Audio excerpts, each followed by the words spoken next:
All right, we're talking with Katherin Gillin, and you want to tell us when you were born, where you were born?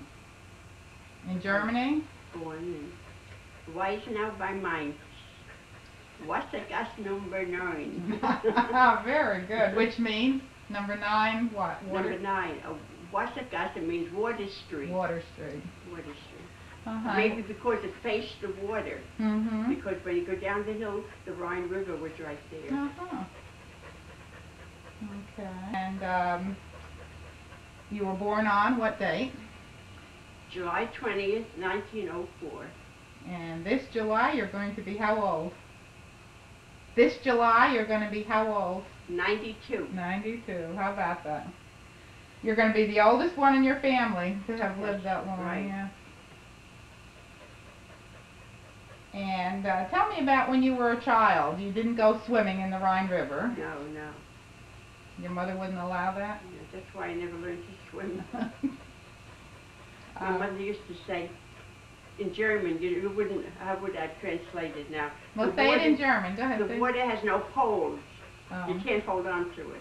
Well, say it in German. How does it? Das Wasser hat keine Balken. Uh-huh. Das Wasser hat keine Balken. Now, you had measles when you were a child. Yeah. And what happened?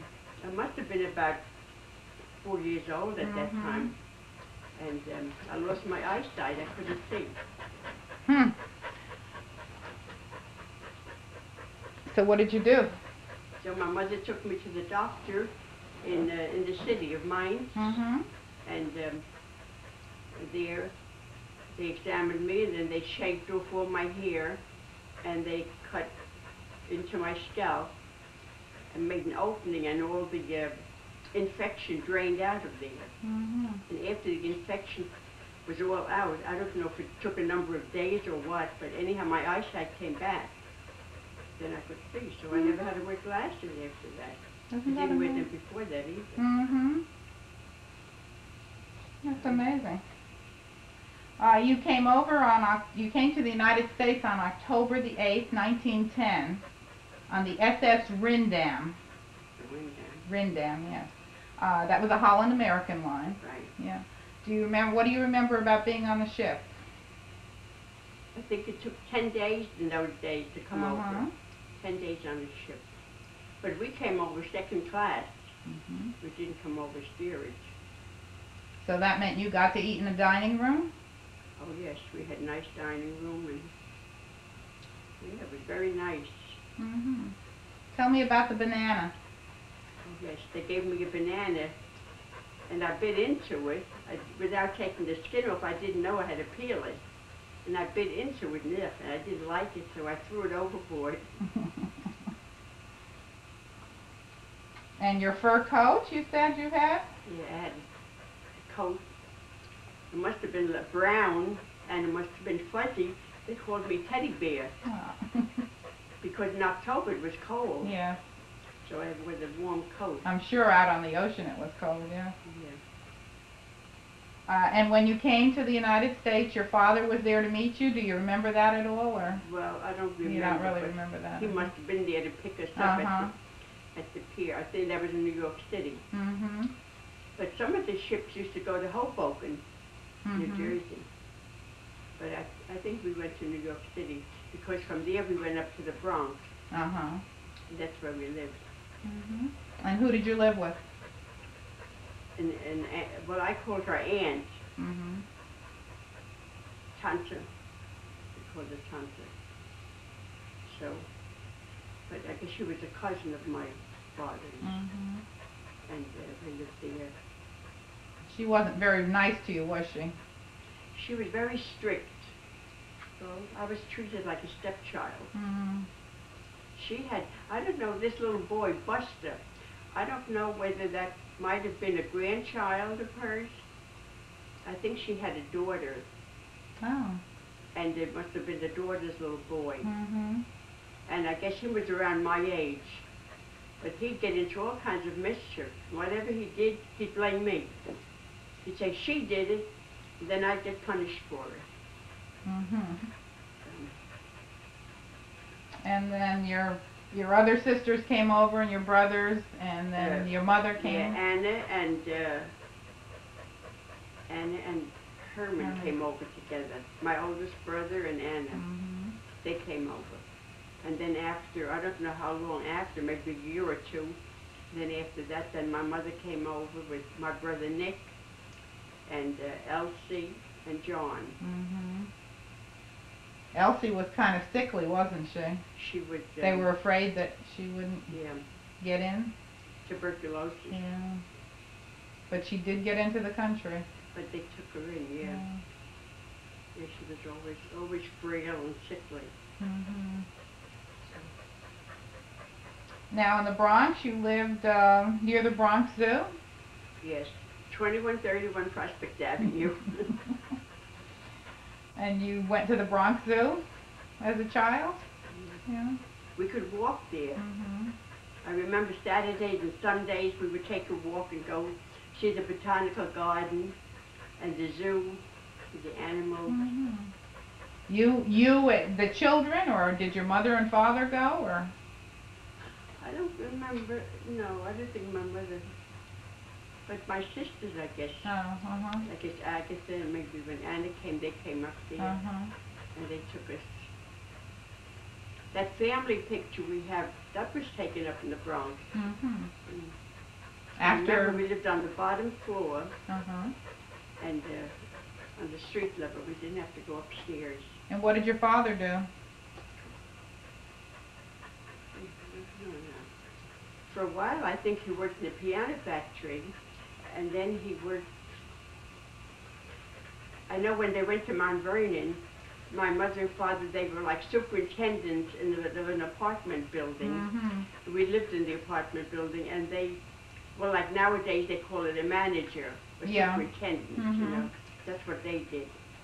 My father would take care of the furnace, and that time they had to put coal in the hot water heater and the like steam heat, and then they used to have to collect the garbage every evening and people would put it on a dumbwaiter and they'd pull it down and then empty it. And my mother used to take care of the like polishing the mailboxes and taking care of the hallways and doing that. And I don't know where he worked after that. Okay. Let's go back to the Bronx. Tell me about the you following the Salvation Army band. Oh, well, we stood on the Salvation Army would come around with the big drums and the bugles and the band, and they'd play music and sing right in the corner where you are. Remember that? Remember that? No. Right in the corner where you are, And I used to like that music. And then they'd go off to another neighborhood, and I'd follow them because they'd play more music. And maybe that was several hours before they finished the whole neighborhood. Then I was there, and I didn't know where I was. Then I started crying. I was lost. So the police, they took me home, and then they made me memorize the address so I'd remember where I lived. Yeah, 2131 Prospect Avenue. But I used to admire the Salvation Army because they had those uniforms on, and the women had like a bonnet. They don't wear them anymore now. No. They wear a different sort. It looks more like a derby what they wear now. But maybe that's why you still enjoy going to the Salvation Army? Yeah, I like them. They're nice people. They're really, really good people. They like to help everybody. And the women used to wear like a navy blue coat and with red ribbons. They used to tie a red, like a cape, and they had the red ribbon tied around, and they had a bonnet on with tied it under their chin with a bow. I remember that day. But now they wear navy blue skirts and a jacket. They look nice when they all dress. Whenever they have any formal occasion, they all come in uniform. The white blouse and a navy skirt and the jacket. They have like the shoulder thing on with SA, you know, Salvation Army. They're really nice people. Do you remember doing anything special as a child for Halloween? Well, people used to go around with a bag, and they say anything for Halloween. They didn't say trick or treat, huh? No. No, didn't say trick or treat, no. And then for Thanksgiving, they used to come around, and people used to put apples or oranges or something in the bag for the Thanksgiving, too. Mm-hmm. They'd come to the door, Oh. and they'd say anything for Thanksgiving. Did you do that? No, my mother wouldn't let me. My mother wouldn't let me go begging. But her it was begging. But the kids thought it was just fun, you know, but no, my mother wouldn't let me go. And then for Halloween, the kids used to have colored chalk. And so the other kids used to turn their coats inside out so they wouldn't get all marked up, because they take a crayon and mark it on their back and say, I don't know what they said, something about Halloween. And they chalk marks all over their clothes. Oh my. And sometimes they had a stick, and I think they had flour in it or something, and they wrapped it around, and they hit you on the back with it, and they leave a white streak on you. Oh. They used to do things like that. Nowadays, they don't do that anymore. No. Yeah, I remember that on Halloween, the kids used to wear the oldest clothes they had and wear them inside out so they didn't spoil them. But that was their way of having fun. How about Christmas? How did you celebrate Christmas as you were growing up? Oh, well, Christmas, that was, in our family, they celebrated that in a big way. My oldest brother, Herman, he used to fix up the Christmas tree and put it like in the living room. That's what we called it, the front room that time. And our children, we weren't allowed to go near it. We weren't allowed to open the door until on Christmas Eve. Christmas Eve, then he'd ring a bell.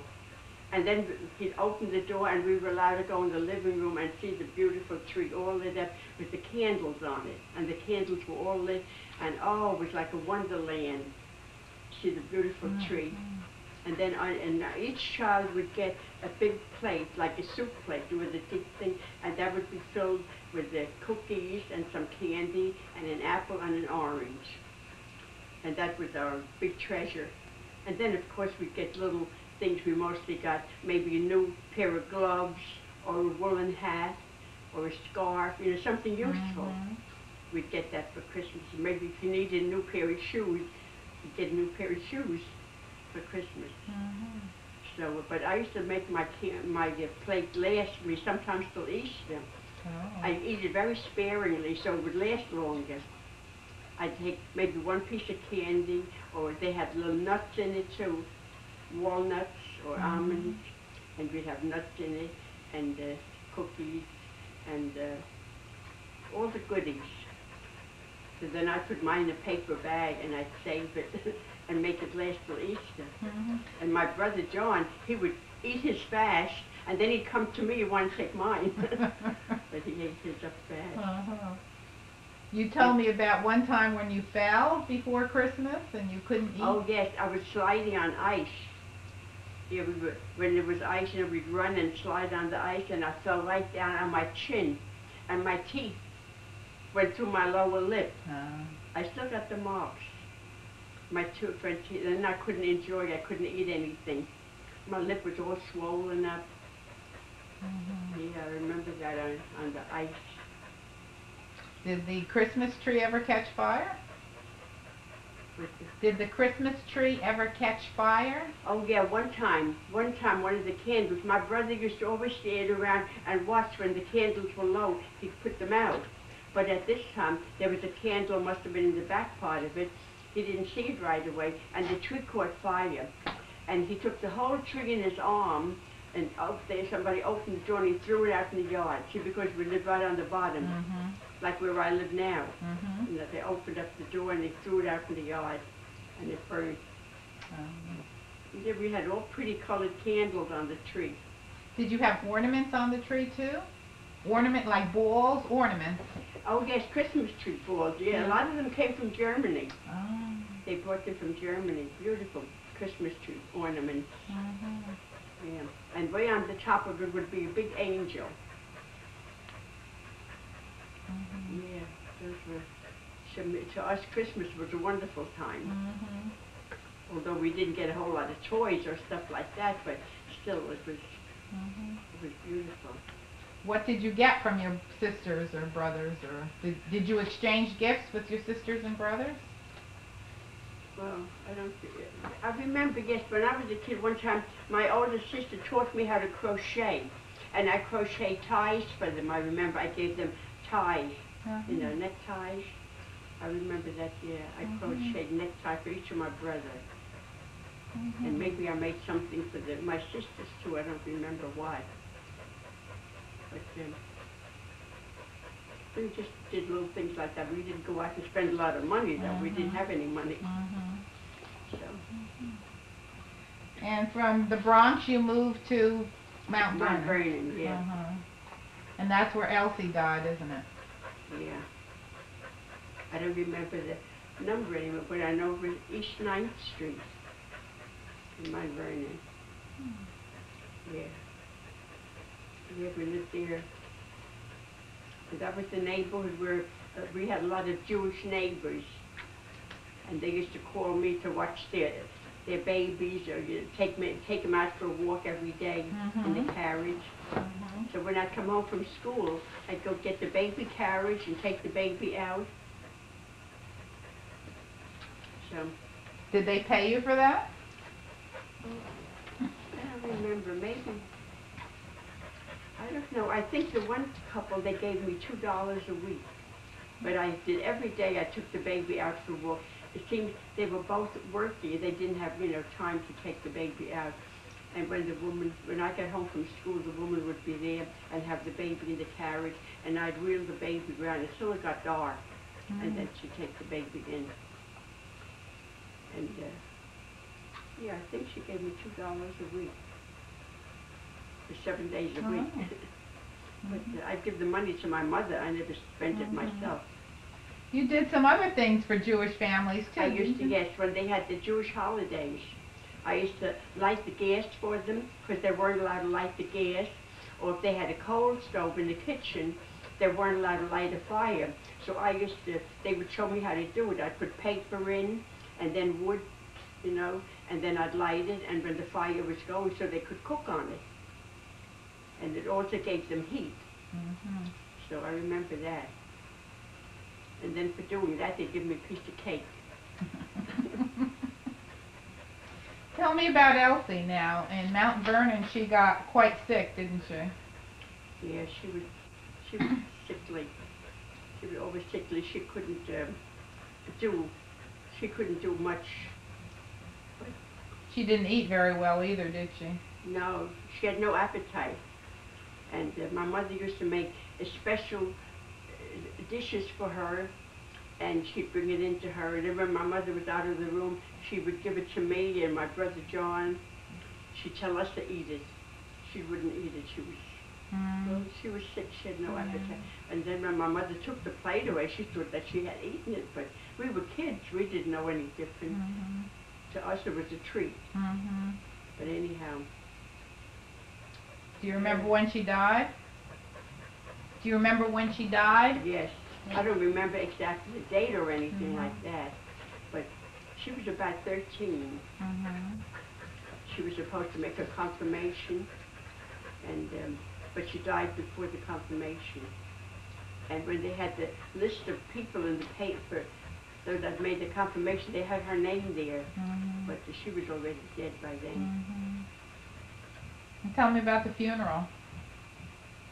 Yeah, I remember it was a big white hearse, and we rode in a carriage behind the hearse, and we went to New Rochelle. What were they? It wasn't a car though. It wasn't a car. No, it was horse and wagon. Okay. Oh yeah, they had no. I don't know. Maybe some people had cars. Yeah, I remember some of the families where I took care of the baby. They would take me for a ride sometimes in their automobile, and I thought that was wonderful to get a ride in a car. So, but the cars weren't very common then. People had horse and wagons and carriages. Yeah. And for the funeral, there was I think we had 2 black carriages, and the hearse was all white. See, for children they have it white, for an adult, they had black hearses. Uh-huh. At that time, they had a crepe on the door. When somebody died, they had put a crepe on the door. It would be white for a young person, white. For an older person, they'd have some black and some would be purple. I remember that. I wonder why. What's the difference between the black and the purple? Well, for the age, I guess. Oh. Maybe purple for middle age and black for the old people and white for young people. And when anybody had measles or chicken pox or any kind of contagious disease, they'd have a big sign on the door that people shouldn't go in. They have a contagious disease. See, like for measles, the whooping cough, chicken pox, or anything that was contagious. See, now they don't do that anymore. Wow. After my sister died, they came around and fumigated the apartment. So to kill all the germs. Because my brother and I, we were young and we were still children, so they did that. They didn't want us to get it. But after that, they made us go to the Board of Health, someplace in a clinic, and we were examined that we didn't have tuberculosis. They used to take blood tests and different things. After your sister died and you went home and went in her room, tell me about that. Yeah, I went in the, like we had, like, we call it the front room, which now they call it a parlor or sitting room. Anyhow, I went there, and the bed was in the other room. I could see the bed where she used to sleep, and I looked, and I saw her sitting on the bed. She was sitting like this and smiling, and I still remember that. And I told the others, they didn't believe me. But I saw her. She was sitting on the bed, and she was smiling. So she was at peace. She's smiling. She's up in heaven. Okay. In Mount Vernon, you made your communion and your confirmation. Yes, in Our Lady of Mount Carmel Church. I remember that. And was it shortly after that that you moved back to New York? Well, I remember I was about 10 years old at that time, and I don't know, around maybe later we moved to New York, and then I went to the Assumption School. The Assumption. Do you remember your address in New York? Yeah, 519 West 48th Street. Very good. 519 West 48th Street. Oh yes, I remember that. And you went there through the 8th grade? Yes, I finished the 8th grade. But you didn't graduate? No. I didn't have a white dress or white shoes, so I didn't graduate. I didn't go back. I didn't even tell anybody. Maybe I should have told my sisters. Maybe they might have, done something. But I didn't want to be a bother to anybody, so I figured, well, I can do without it. I went and looked for a job instead. And where did you find your first job? In the Pictorial Review, the pattern place. That time they were taking, I heard from other girls, they were taking on help. So I had to get temporary working papers, and then I worked there I worked there all that summer, and then I heard of another place where they paid a little more, and I quit that place and I went to I got a job in the piano factory. Wessel, Nickel, and Gross. That was in New York City. And my brothers worked there. They were carpenters, and they worked there. And what did you do there? Well, I sat at a place. We had long boards, and they had holes punched in. They went into the piano, and we got leather straps, and they had the holes punched in, and we had to have glue. We had a little glue pot, and there was a heat under it all the time. We had it, and it had a roller. So we took the roller, that was glue, and we had to put the roller on the board with the glue, and then we put the leather strip on top of that. That had to be glued on there, and the holes had to match the holes in the board.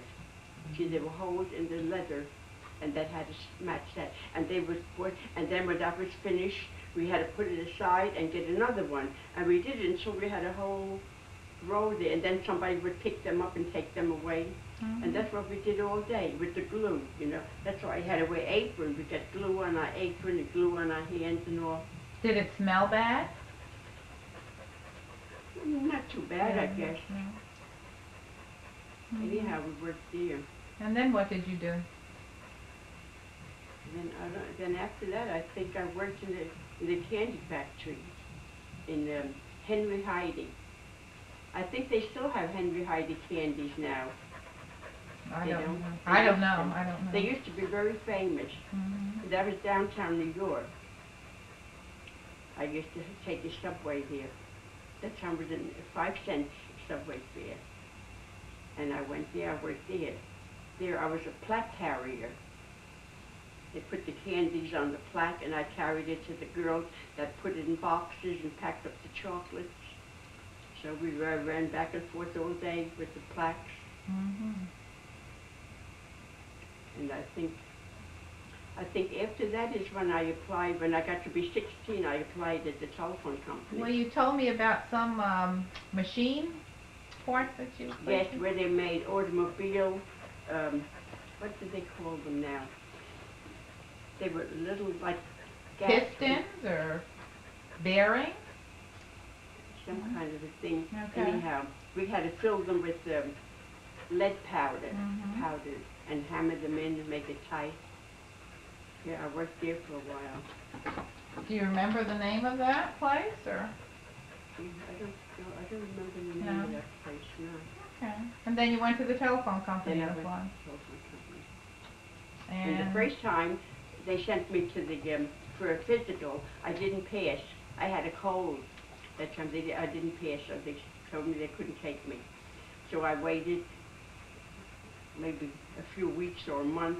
Then I went back again.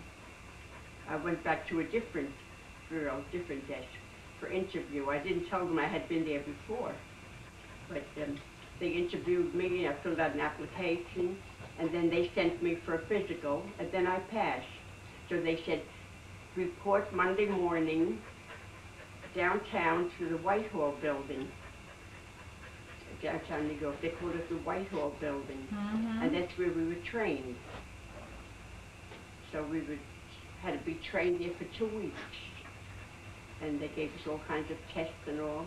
And then if we passed, and then they assigned us to a different office. I was assigned to Longacre. Where is that? That was in New York. That was around 35th Street. And see, that time they had, every exchange had a name. Oh. They had different names. This was the Longacre Exchange, and they had, I forgot some of the names. They had so many different names. But anyhow, I worked in Longacre. And how much did they pay you? $7 a week. For 6 days. We worked Saturdays too. Oh. 6 days a week. 7 days. And then after I got finished training, when I got into the regular office, and then after a certain time they raised us, they gave us more. Then I got $12 a week. And if you were satisfactory workers, they automatically raised you every once in a while. So, they used to give us tests. They had the supervisor in back of us. She was plugged in with us so she could hear everything we said and everything the customer said. And they used to listen and see what tone of voice we use. We had to have a pleasant voice, like we had to say, number please, and then I'm sorry, the line is busy, or they do not answer. And then when they do not answer, they say, shall we try later? And then 10 minutes later we try the same number again, and if they answer, then we call them back. And we always had to be very polite and have they always said the voice with the smile. They had to have a voice with the smile. And you had to speak loud and distinctly. Open your mouth when you speak. And then, at what point did you move to New Jersey? You moved to New Jersey with your mother? You moved to New Jersey. Yes, then we moved to Ridgefield. Mm-hmm. Yeah, Ridgefield.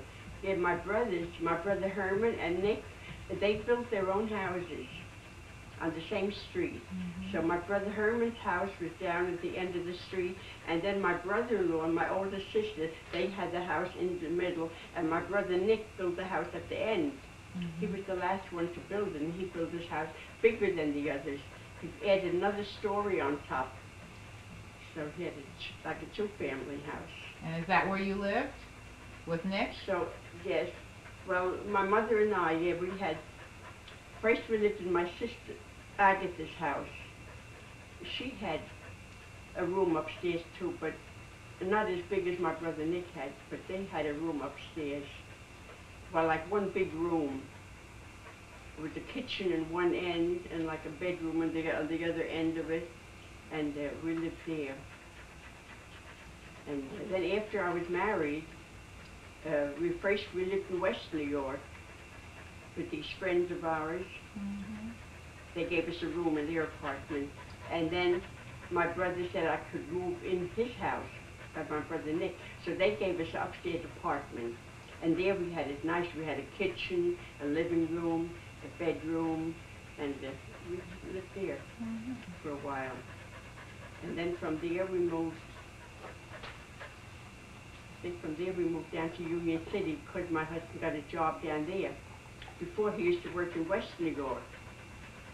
And then he moved down, got a job in the Union City. Tell me about how you met your husband. Oh, we used to go on a Sunday afternoon. There was a place up in Ridgefield. They call it the Waltz Leslie. That means like a little castle in the woods, something like that. The Waltz Leslie. And every Sunday they'd serve dinners, and then the man would play the piano, and another man played the violin.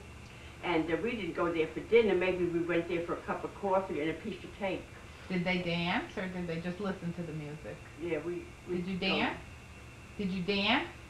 Yes, when they played the piano and the violin, then we got up and danced. And then my husband was there with another friend of his, Alfred, and the two were sitting there.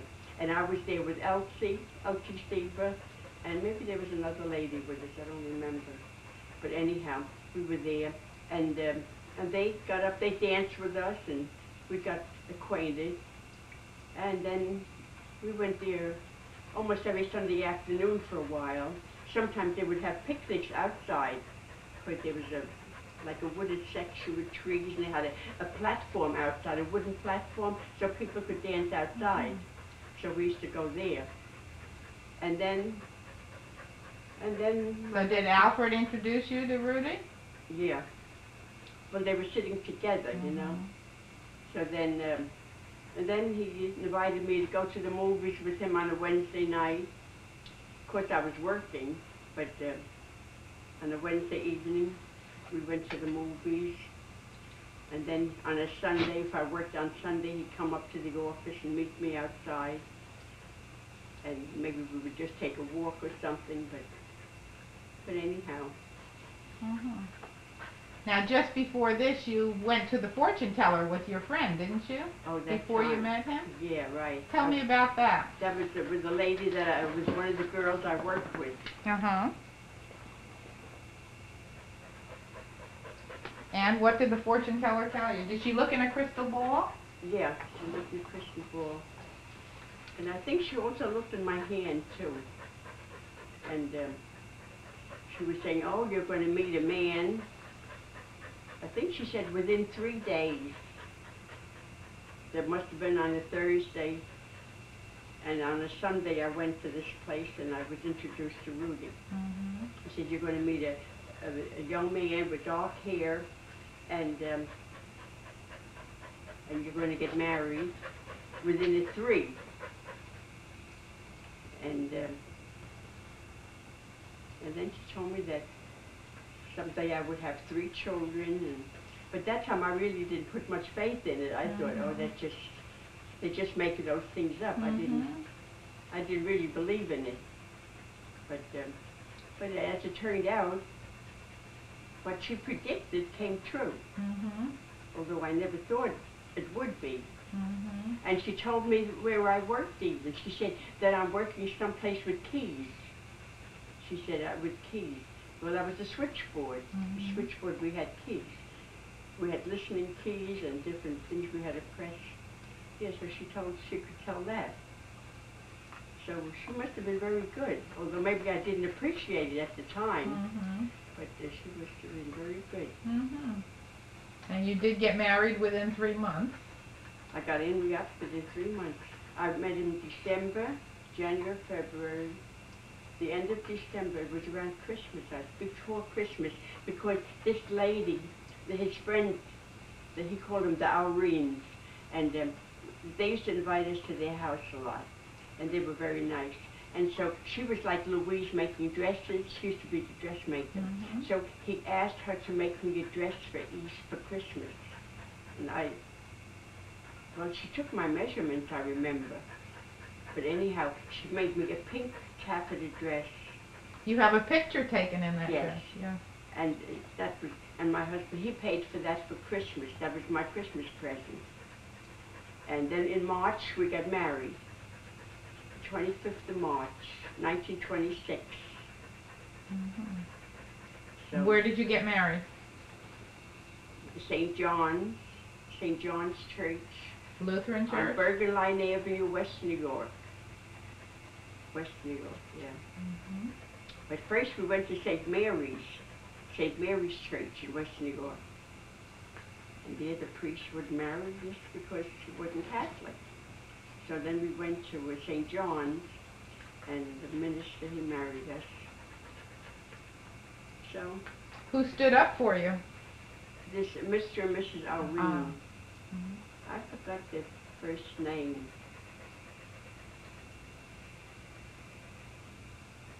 I'm not sure. And you didn't tell your mother about getting married, did you? No. No, well, I had said that he wants to marry me, and we were going to Germany to visit his people, his mother and father out there, and don't get married, you don't know him long enough, and they were against it anyway. So we said, okay, we'll just go off and get married. Then they can't do anything about it. So. And then after you got married, you called them, or? Yes. Yeah, he made me call home. I didn't want to. I just wanted to go about my regular business without telling anybody. But I did it when I was working. Every morning before I go to work, I take my wedding ring off. And when I come home in the evening, I put my wedding ring on. Because I didn't want them, because that time they didn't want married people to work. Yeah, when you got married, you were supposed to resign, stay home. But, so that's why I kept it secret. I didn't tell anybody. But somehow they found out that I was married. I don't know how, but I think my brother-in-law must have done up there one time. They didn't like the idea that I was married and that I was working. So, anyway, the chief operator called me out, and she looked at me. She said, "Miss Brooks, are you married?" And I could feel the blood rushing up to my face. And I said, "Yes, I am." She said, "But why didn't you tell us?" I said, "Because I want to keep on working for a while. We want to save some money." And she said, "Well, that's all right. You can still work." So they let me keep working until we had enough money saved up. For 2 years, we saved our money and went back to Germany. And then we went back in May and came back in October. 6 months we were out there. But before we went, we paid up, like, at the time we paid insurance. We paid our insurance 6 months ahead. We paid our rent 6 months ahead. So when we came back, we had our apartment ready. That time we lived up in Grantwood by an older couple. They had a two-family house, and we had a room, an apartment upstairs. And that was in Grantwood.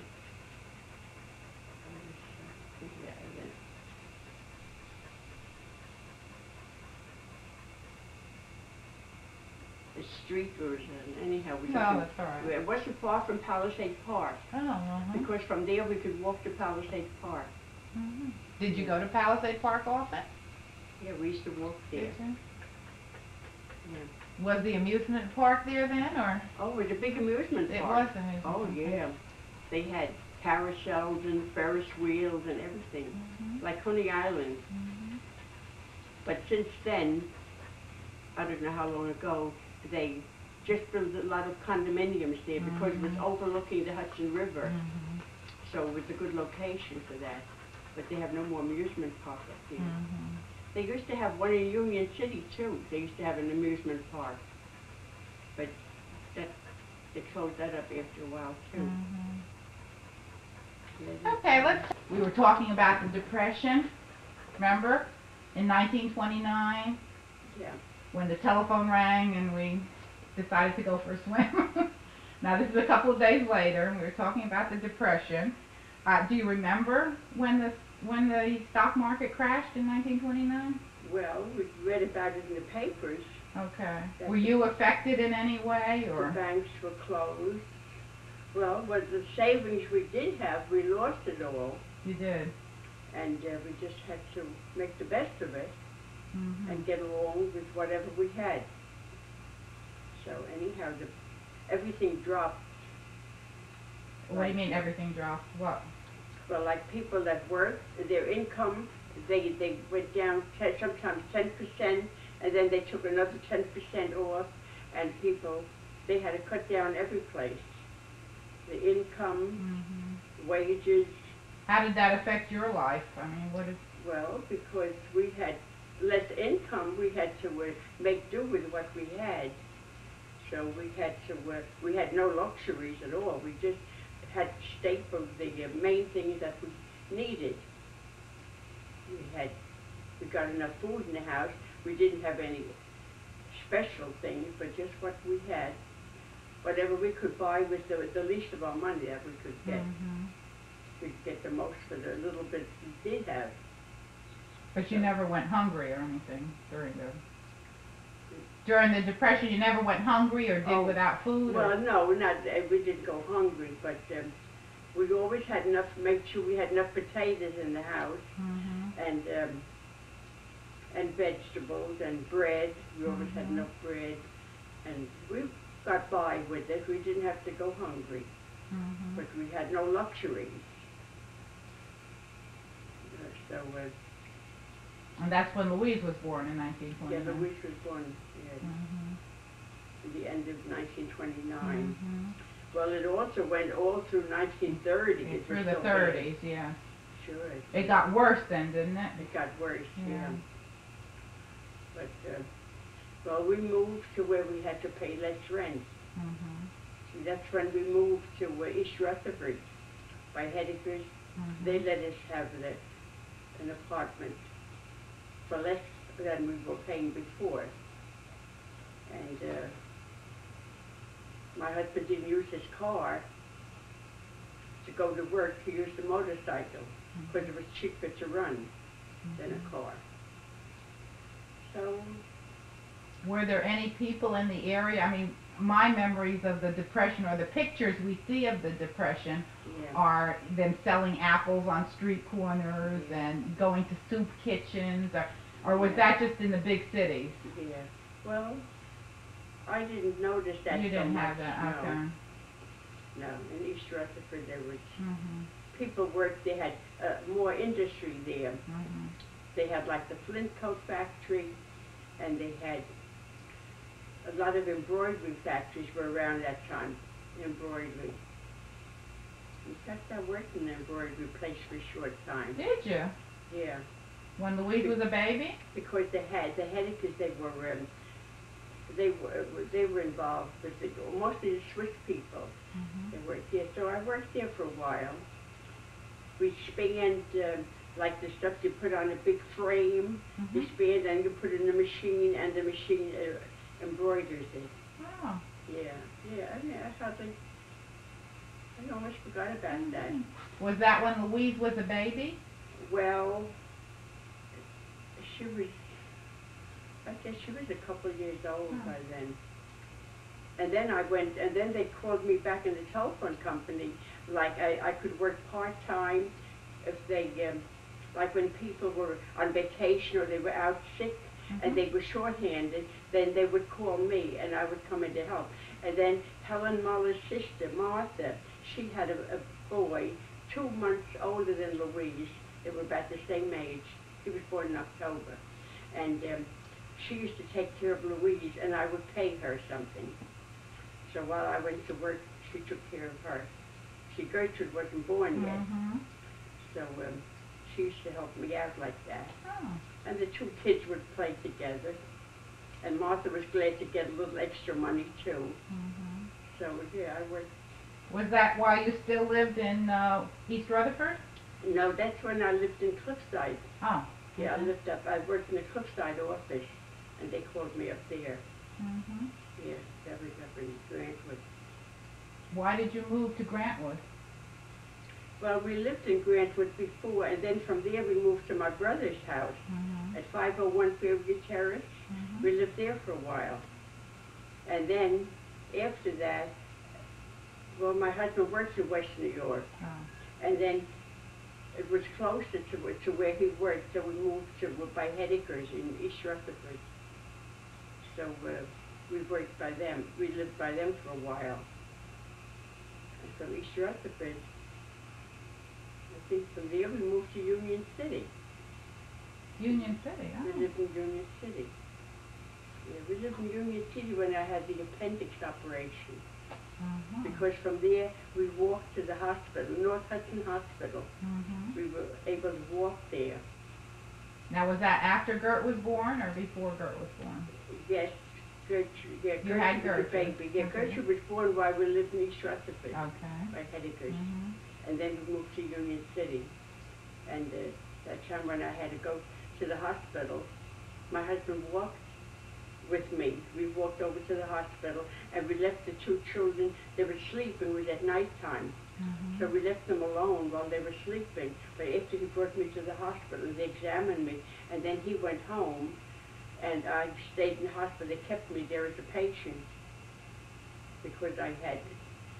Didn't you go home first to do your ironing and everything? No, they kept me you over? right there. Oh, they did keep because you. I had... they were going to do an emergency operation on me. Yeah. And what happened to where did Louise and Gert go? And then the next day, when I told them I wanted to go home the next day to take care of my things while I was away. And so then we took the children to Madison, where Aunt Anna lived, and my brother-in-law, they lived in Madison, New Jersey. And so I said, well, we'd take the children there while I was in the hospital. So they let me go home from the hospital. I must have got there on a Friday, and Saturday I pleaded with them, please let me go home. So I had to sign a paper that they wouldn't be responsible if I got burst appendix, so because they were pretty bad. But I said I had to go home and do that. So I went home. I had a whole basket of ironing to do. So I did all my ironing first and cleaned up my house, got everything out of the way, and then we took the children to Madison. We packed all their clothes and everything and took them there, and they stayed there until I came home from the hospital. So my sister was taking care of them, Louise and Gertrude. And by then, were things better? I mean, was the depression kind of easing off, or were things still difficult? It was still bad. Was it? Yeah, it was still bad. We still had to watch expenses. But anyhow, we got by. We managed. Aunt Ann and Uncle Mike had a bakery? They had a bakery, yeah, in Madison. Yeah, they had a bakery in Madison. Was your mother living with them then? At that time, yeah, my mother was living with them. And then, yeah, so then I left the children with them. Didn't you tell me that they cut somebody's hair while they had? Yes, Louise and Gertrude, they were playing with paper dolls, trying to get paper dolls. Well, I guess Gertrude was too small to, but Louise was, and she had a hold of the scissors, so she cut Gertrude's curls off. She had pretty curls down to her shoulder, you know. When I combed them, I used to comb them around my fingers, and everybody admired her curls. So Louise, she was kind of jealous of that, so she got the scissors and cut them off. And when I came home from the hospital, I said, "What happened to Gertrude's curls?" And they were cut off. Well, but... Did Aunt Anna straighten it out then and make it look nice, or? Well, it was just, I guess, I suppose she made it even. Yeah. But I was so shocked when I saw that her hair was cut.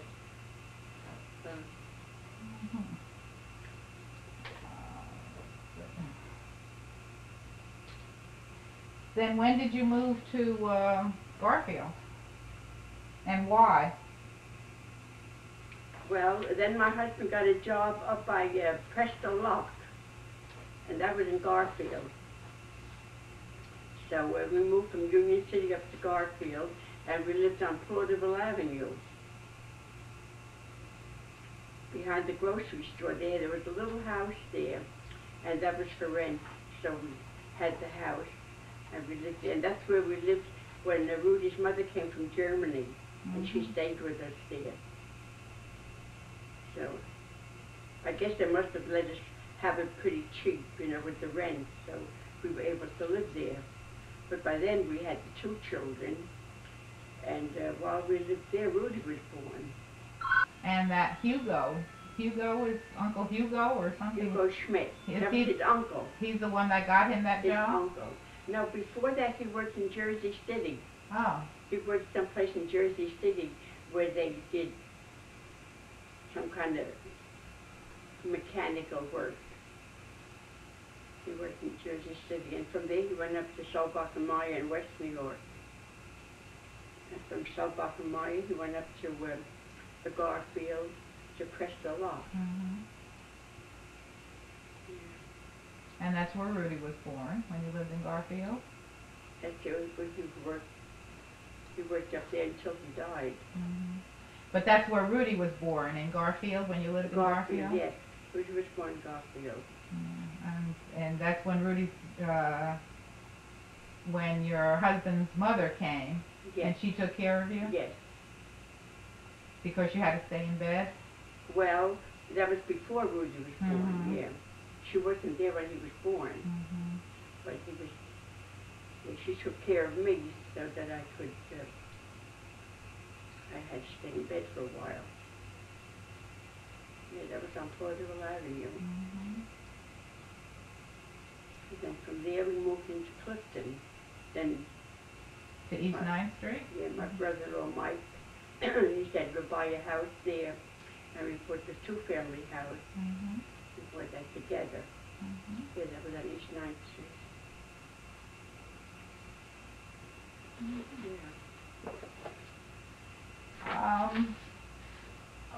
Do you think the Depression taught anybody any lessons?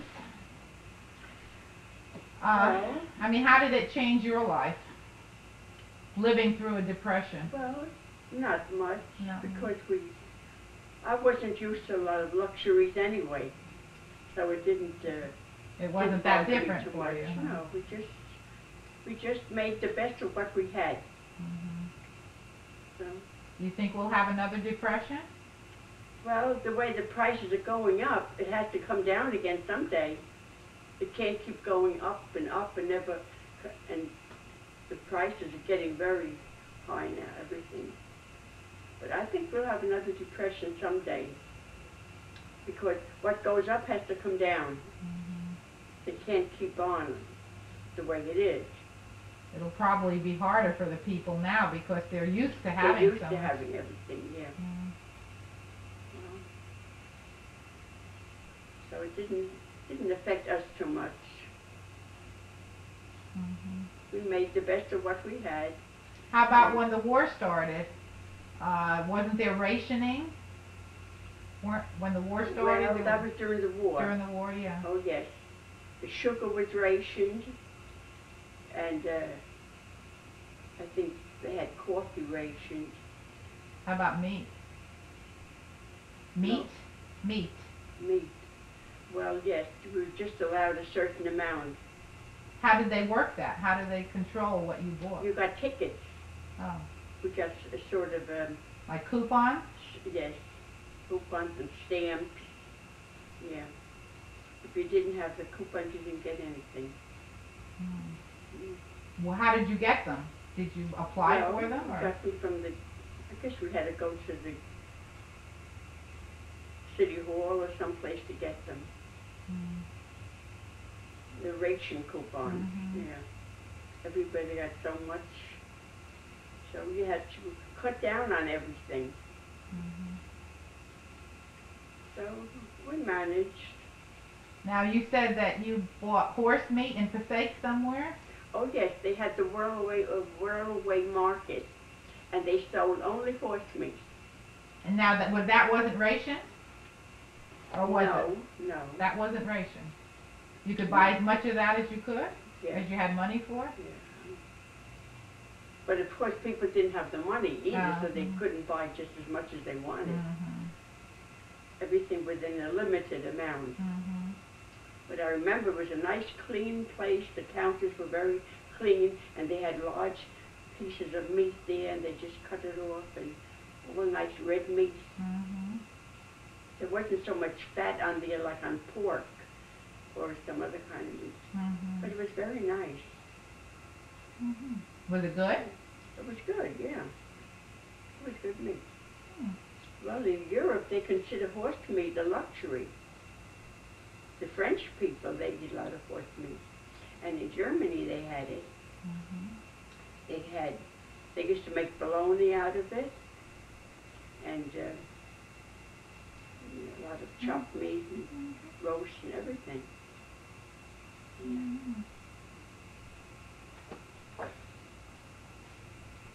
Do you remember when Pearl Harbor happened? Yes, I remember there was, we heard it on the radio. Did you? That time we didn't have television. But, yeah, that was a big thing. They had it on the news broadcast. The Japanese attacked Pearl Harbor, and that was bad because a lot of young people were drafted. Anybody you knew? No.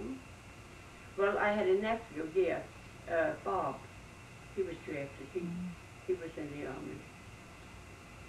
But otherwise, my other nephews weren't old enough yet. And my brothers were. They were too old. Older, and they were married and had children. And they needed some people home to work too. They need some workers to run the industries. But they took mostly the young fellas, like a lot of the college students, they had to go. And young people. So, I guess they took them from about 17 years old on. Now, I remember victory gardens when I was little. Did you, what was that, planting vegetables? Yes. Did you plant vegetables? No, we didn't have any. No, we lived in the city part. We didn't have a garden. People that lived in the country, or out in the suburbs where they had land. Yeah. Yeah, they were lucky. They were able to raise their own vegetables. Did you have blackouts? Yes. Did you? Oh yeah, we had to keep our blinds closed at night and keep the shades down, and we weren't supposed to have light on after a certain time. They had to have everything dark. Did they ever have air raids? Did you have air raids? Well, not really. Not a real. No. No, they never attacked us. Yeah, no, I know that. But did they practice air raids? I remember seeing people running around with helmets on, like yellow helmets or something, and they were block wardens or something. I guess they had, like, a practice. Yeah. But I don't remember too much about that. Did you hear from your relatives in Germany at all during the war? No. No. So you didn't know whether they had been bombed or? No, we didn't know. No, we didn't. They didn't write to us, and we didn't write.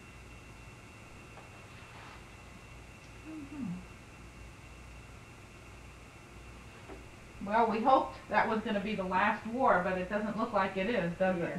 No. They're still fighting all over. Yeah, that was World War I, the war to end all wars. But it didn't. Yeah, I remember they used to have a lot of drives for Liberty bonds. They used to have people come around, hold speeches to buy your bonds, to support the government and support the war. Yeah. And they used to have block parties. Oh, what was that for? That was in New York. That was all to raise money for the war. Oh. People should contribute to the war effort. Yeah, they had all kinds of, even the children in school, they used to tell them to buy stamps. They had a book, they had to put the stamps in there. I don't know if they were 10 cents or quarter stamps to contribute to the government. If they had any money, they should buy stamps. Or, like the other people bought Liberty bonds, and the children would buy the stamps for the war. And I remember the YWCA and the YMCA, they used to have block parties, and they used to sing all kinds of patriotic songs, and they'd have everything was for the war, and everybody was supposed to be patriotic. That's when all these songs came out, you know. God bless America, and it's a long way to Tipperary. And, I forgot some of them. Yeah, they were all upbeat songs, happy, jumpy songs. Yeah. When we go back to the Veterans Convention, they sing all these old songs yet. Yeah. Over there, send the word, over there, you know that. That the Yanks are coming, and we won't come back till it's over there. Yeah. Well, you've seen a lot of changes in the world, haven't you? You've seen a lot of changes in the world since you, in your lifetime. Changes, yeah. Oh, yes. Oh, there were a lot of changes. We went from telephones and telegraphs to satellites and between the television. horses and motor cars. Yeah, I remember in New York City, we lived in New York City, the ice wagon used to come around to deliver ice, and they were drawn with a horse and wagon. And in the back of the wagon, there was like a step down. And the kids used to run after the wagon and stand on there, and they used to say, "Hitch behind the wagon." And then the driver would chase us off there. Did you take ice off, pieces of ice? Yes, get little chips of ice and suck on it. Oh, that was a big treat. Yeah, that time the kids didn't get ice cream and stuff like they get now. And everybody had to buy ice every day to keep. Well, they kept it in the ice box. Yeah. They had an ice box. They came in a big cube of ice. The iceman would come and take it in. He had the big clamps on it. He'd bring the ice into the ice box. Yeah, most every day they come. It used to be about 10 cents a block of ice, and they put it in the ice box. And that would keep till the next day. And you had to have a pan under the ice box for the drip, where the ice would melt. You know, the water would drip in the bottom, and we had to empty that pan all the time so it didn't overflow. Otherwise, we'd have a flood. Yeah, I remember that. I hadn't thought about that in years. And was the ice box in the kitchen, or was it out in the hall? No, in the kitchen. Yeah. And you had gas lights, didn't you? We had gas lights. Oh yeah. How did that work? Well, we had a meter on the wall. There was a meter about this big, and when the lights would get dim, we'd say, "Uh-oh, we need a quarter for the meter." A quarter was a lot of money, wasn't it? A quarter. We had to put a quarter in, and then the lights would go on again. That was a lot of money in those days. Well, a quarter, yeah, quarter of $1. But that would last a while. Yeah, we put the quarter And in. then would somebody come and empty the meter and take the money? Yes, they had the gas men come around, and Yeah, we had gas jets in the room, and then we had to have a lighter, and it was about this long, a wooden handle, and because you couldn't reach the light, so that's why you had the gas thing, so you could reach up, and you could had the clamp on, you could turn the gas on, and when you took it off, you got to turn it off again. They had the gas lighter, because we didn't have to stand on the ladder every time to reach it. So they were light bulbs? They were regular light bulbs? Or was it fire? No, we had, what did they call them again? A mantle. Oh. They came in a little box like this, and it looked like a little, like a sock, you know, it was a limp. But when you lit it, and then it got turned up and it got stiff like, and that was a mantle, and that made the light bright. Yes, so you had to light it with a flame? Yes. You had to push the gas on, and then you put the lighter on, and then it would go on. And the mantle made it nice and bright. But if you touched it, it would just disintegrate like powder. Once it was lit, then you couldn't touch it. But it went under the light, you know. Under a glass globe? Yeah, under the glass globe. Yeah, remember I think it cost $0.25, one of those, the mantle. It cost $0.25. And they came in a little wooden box, in a cardboard box. But when you bought it, it was just limp, like a limp sock. But once you lit it, and then it got stiff, and then if you touched it, it would disintegrate like powder.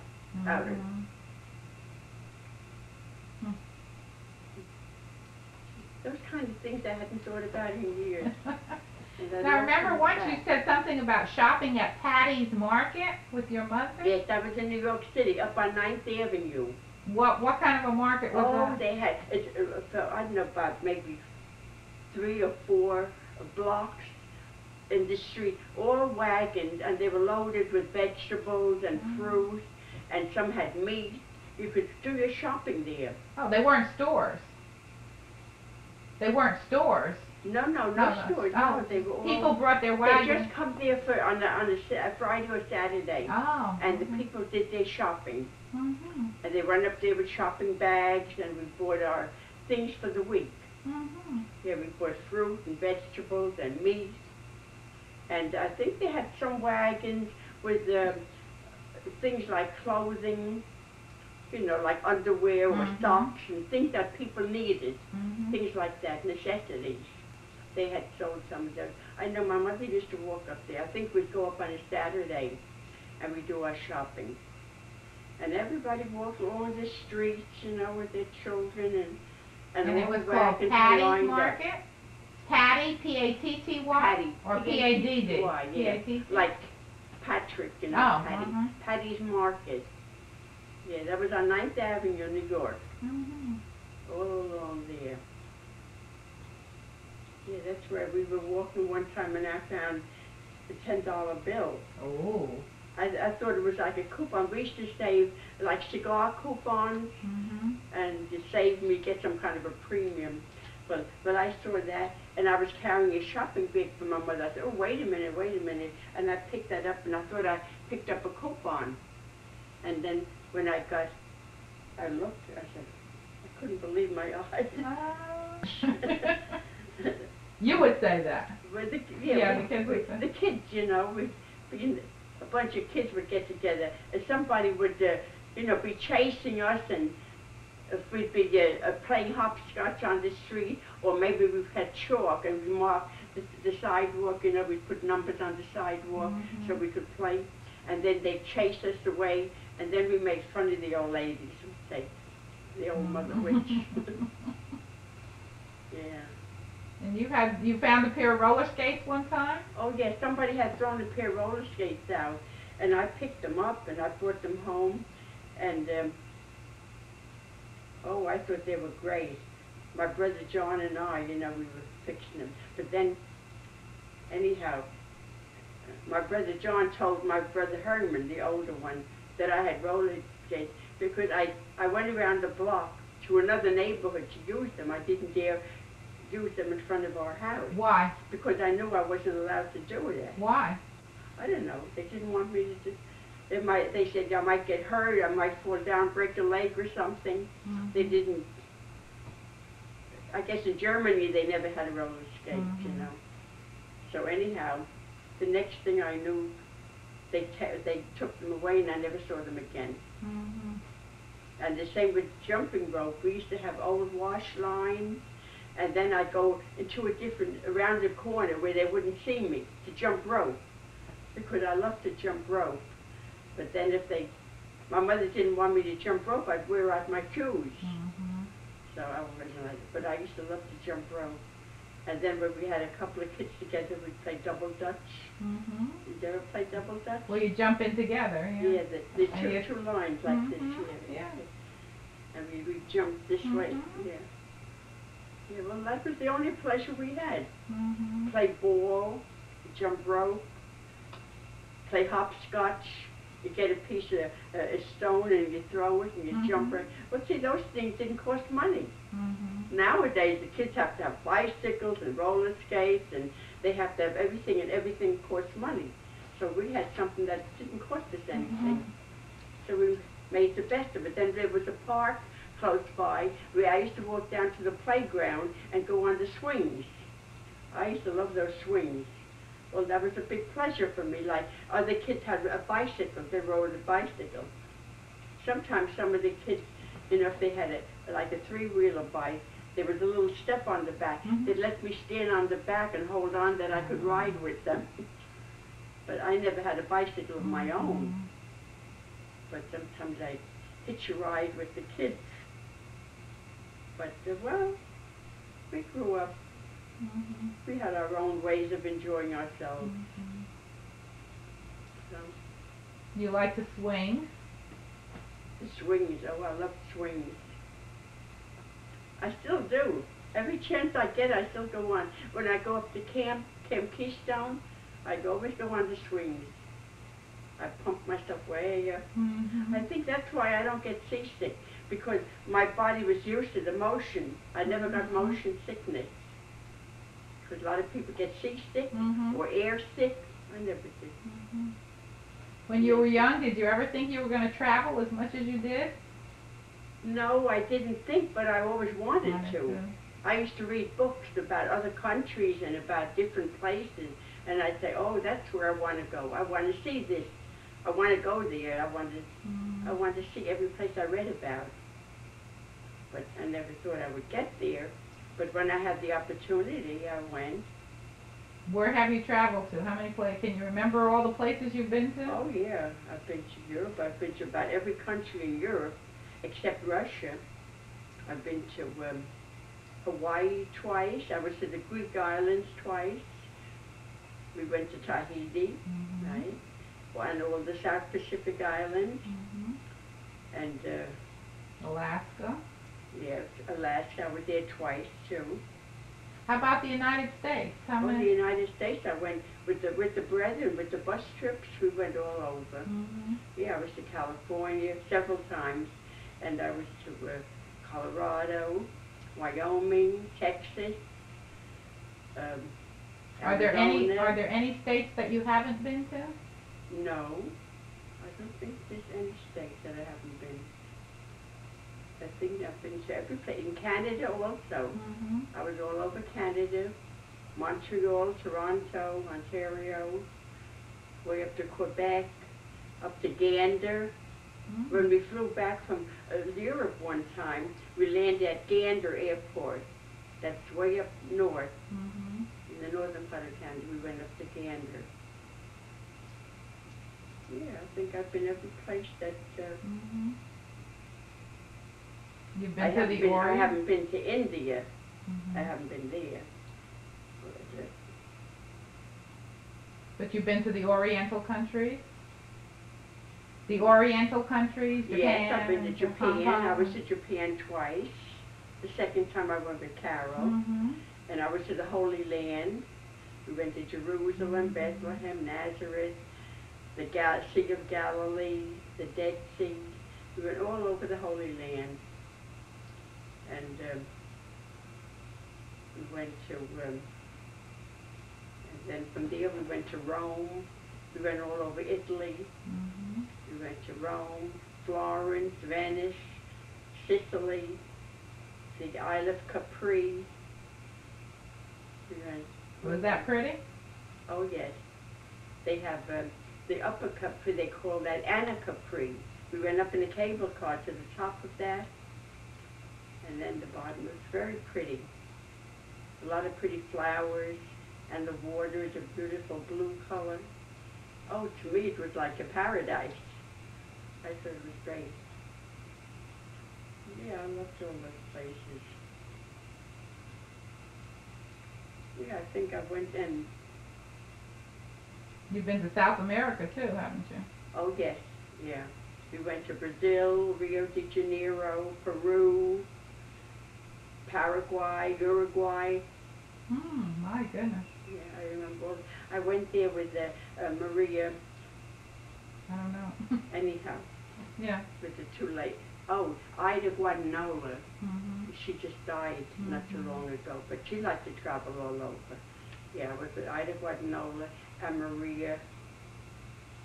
I know who you mean. I know who you mean. She's The one just had the eye problem? a tall girl. Yeah. Not the little Maria, not Maria. No. The other. Yeah. Is that when you fell on the escalator? Yes, yes. We were going from the airport from the bottom up to the top, and I was carrying my luggage and my handbag, and I couldn't hold on to the railing. And somehow or other I fell down, and I was laying there, and I couldn't get up. The steps kept coming up and up, hit me in the back, and I was laying there like that, and the steps kept coming up and down. And then Ida was on top, and she said, she yelled for people for help, and anyhow, a man went and stopped the escalator, and then they went down and they helped me up. They wanted to put me in the hospital, but I said, no, we have to catch a plane. Couldn't go to the hospital. So we got onto the next plane, and, well, I got along all right. My back hurt me for a few days, but then when I got back home, I had to go to a chiropractor, and they said I had, I don't know what they had, something in my back anyway, a pinched nerve. Yeah, they said I had a pinched nerve. Yeah, that's when Pam took care of my back. Yeah, but I got over that too. I went there a couple times. She gave me treatments, and then I was all right. Yeah, that was kind of a scary. I guess so, yeah. Yeah, that was some.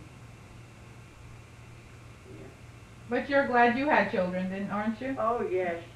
Oh yeah. Thank God all the time that I have children. I have a good family, and there are no bumps in our family. Everybody, they all grew up good, and they all have good jobs, and now they all have their own home.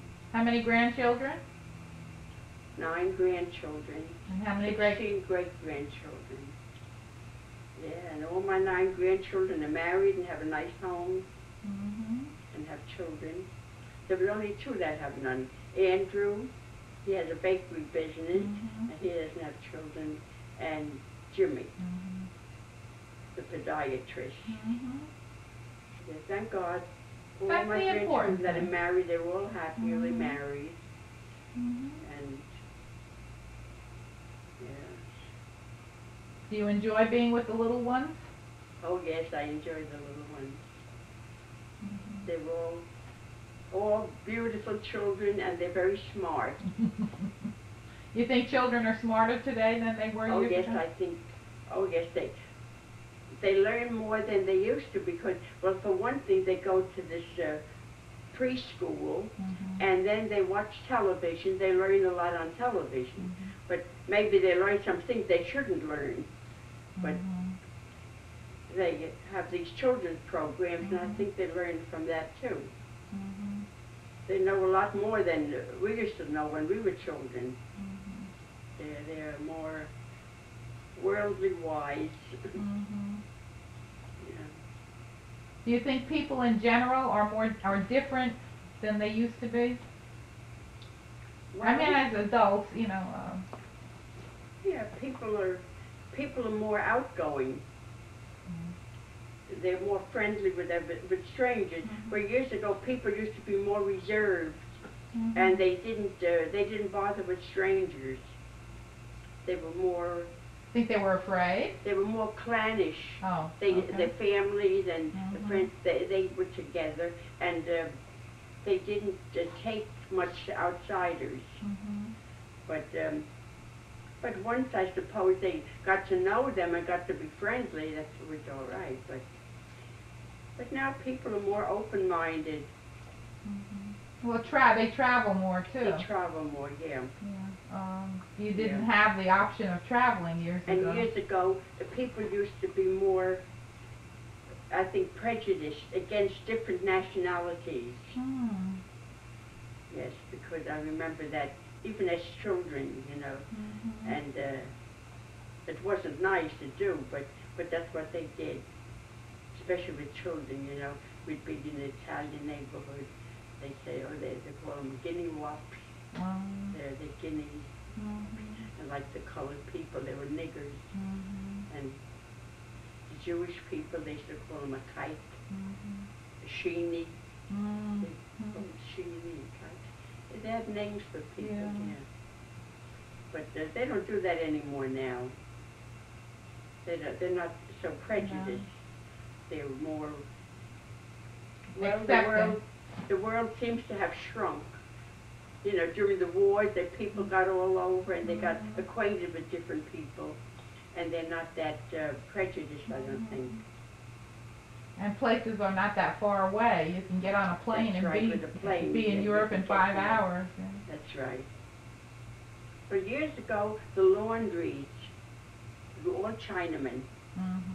All the hand laundries, they were mostly all Chinese laundries.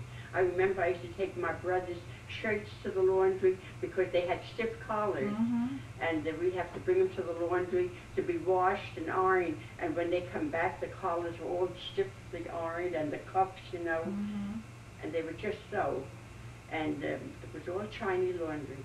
And I remember when we used to go there to pick them up, when we were kids, they used to give us Chinese nuts. Oh. They were, what did they call them? Lychee? No.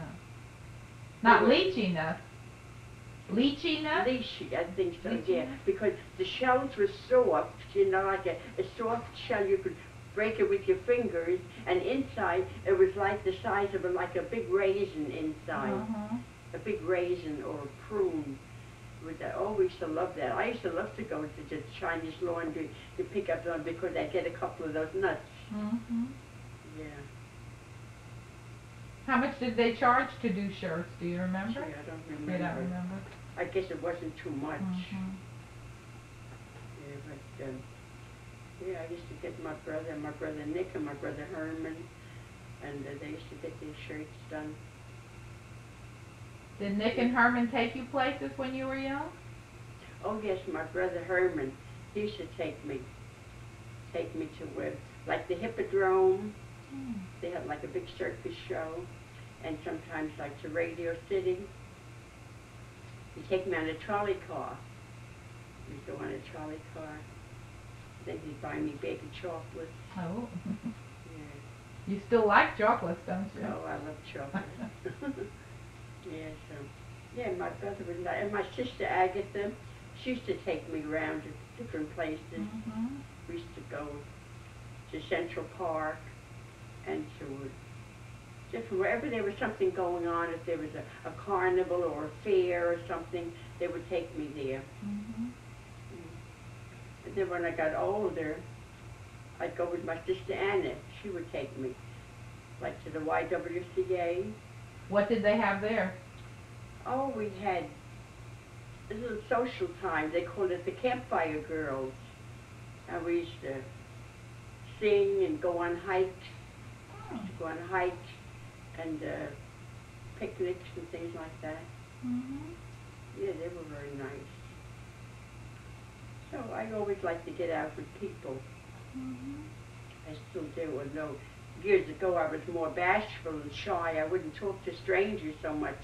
But now I talk to anybody. I like people. I like to get out. Well, in 2 months you're going to be 92 years old. 92 years old. Did you ever think you would live that long? No, I never thought that I'd live that long, no. No. And be in good health. Thank God for that. So that you can enjoy doing things. Oh yes, I still love to dance. When I hear music, it just makes me feel real good. Where do you go dancing? I like to the Eagles. Yeah, we used to go to the Moose. I belonged to the Moose for 15 years. But after, if you haven't got a husband, you feel out of place because there's mostly couples. But at the Eagles, there's a lot of single women come there, and we sit together and we have a good time. And everybody's sociable and friendly, and I like it there. Yeah. And what's your favorite dance? Well, I like waltzes and I like polkas. And then we do line dancing in between. We do the achy breaky. And you know how to do those? Oh yeah. Oh yeah, I get up and do them all. What are some of the other ones? Cab driver. And let me see, what was the other one? Oh yeah, and at the City Island we used to do the Jessie polka and the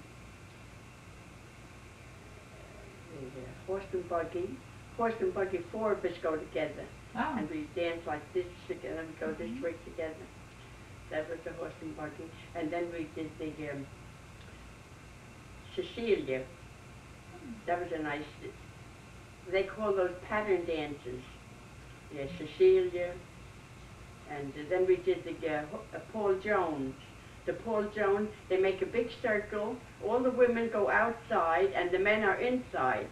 The men go around inside, the women are on the end, and we walk around, and when the music stops, and then you get a man and you dance with them the rest of the dance. And then when that's over, they do it again. They do it about 3 times, we do that. Yeah, then sometimes we have, they do the, when the saints come marching in, we all make a line, and we hold on to each other and march around, and the one in the front has the horn or a saxophone they play, and we march all around the hall and we sing when the saints come marching in. It's nice. Yeah, so we do all those things at the Eagles, and it's a lot of fun. And when they play the rock and roll, then the ladies make a big circle too, and we jump around, and then one of them will get inside and they'll do some crazy thing. Sometimes the men get in and too, they go in the middle and they kick their legs around and do silly things. But we have fun. Well, good. Yeah. Yeah, that's why I miss not going to the Eagles. I didn't go now the last couple of weeks. And this Friday I'm going to miss it again because I'm going to the convention. And what are you have an office? Don't you do something for the Veterans Convention? Oh, yes, I'm a conductress. Oh, and what do you do? Well, when the meeting, before the meeting starts, I have to go to we have like a table, and they call that the altar. I open up the altar cloth, and then I put the Bible on, open up the Bible. And then the chaplain comes to the altar, and I have to be there next to her. And she reads the opening prayer for the thing. And then when the meeting starts, then we sit down, and I have to sit in the front and with the officers. And then after the meeting, we go up to the altar again, and the chaplain reads the closing prayer, and then I close the Bible, and then I fold up the altar cloth, and I put it there. And if we have a guest, then I have to get the guest and hold her by the arm and escort her up to the officers. Oh, and I also have to go around and check the dues cards before the meeting. See, we all have a dues card, and we have to check the dues cards when we go around to see that they're all paid up members. And then at the convention, like at the big one, then I'm a guard. I have to be near the door. I sit in a page. You know, we have a page. We sit there, and so no strangers are allowed in, only those that are members. So we sit by the guard. I used to be vice president. I was senior vice. I was junior vice. I was publicity chairman. I was membership chairman. I went through all the offices. But I would never take president because that has too much responsibility. I wouldn't take that. But I went through all the other offices. Well, I belong. Yes. And I'm thankful I have a good family. And I'm thankful for Maryann. She's so good to me. Yeah, I don't know what I would have done now without my eyes like that. That was rough on you, that eye surgery. That was, yeah. That was the worst I've ever had. Yeah, of all the operations I've had, this was the worst. And I'm afraid to go ahead with the other one, with the other eye. I don't blame you. I don't know. I'm going to put it off as long as I can. Well, without doing damage, you don't I'll want. see what the doctor says, yeah. Yeah. I'm satisfied if this one comes back to normal, but I don't think it'll be back to normal. But when I close it, it's still partly cloudy. I can see partly, I can see light, and I can make out some object, but it's still not clear. Yeah. So when I look out there now, I see the trees, I can see them very dimly. It's not so good. Can you see the pool? Yeah, very dim. But I can't see any better than I saw before the operation. Well, the operation was to stop the damage from progressing. Yeah. You know, your optic nerve was being damaged, and the operation was to stop it. Yeah. Before it takes away all your sight. Yeah. So. Well, my right eye is pretty good yet. Okay. Well, that was very good. That was very nice. Thank you, Mom. Well,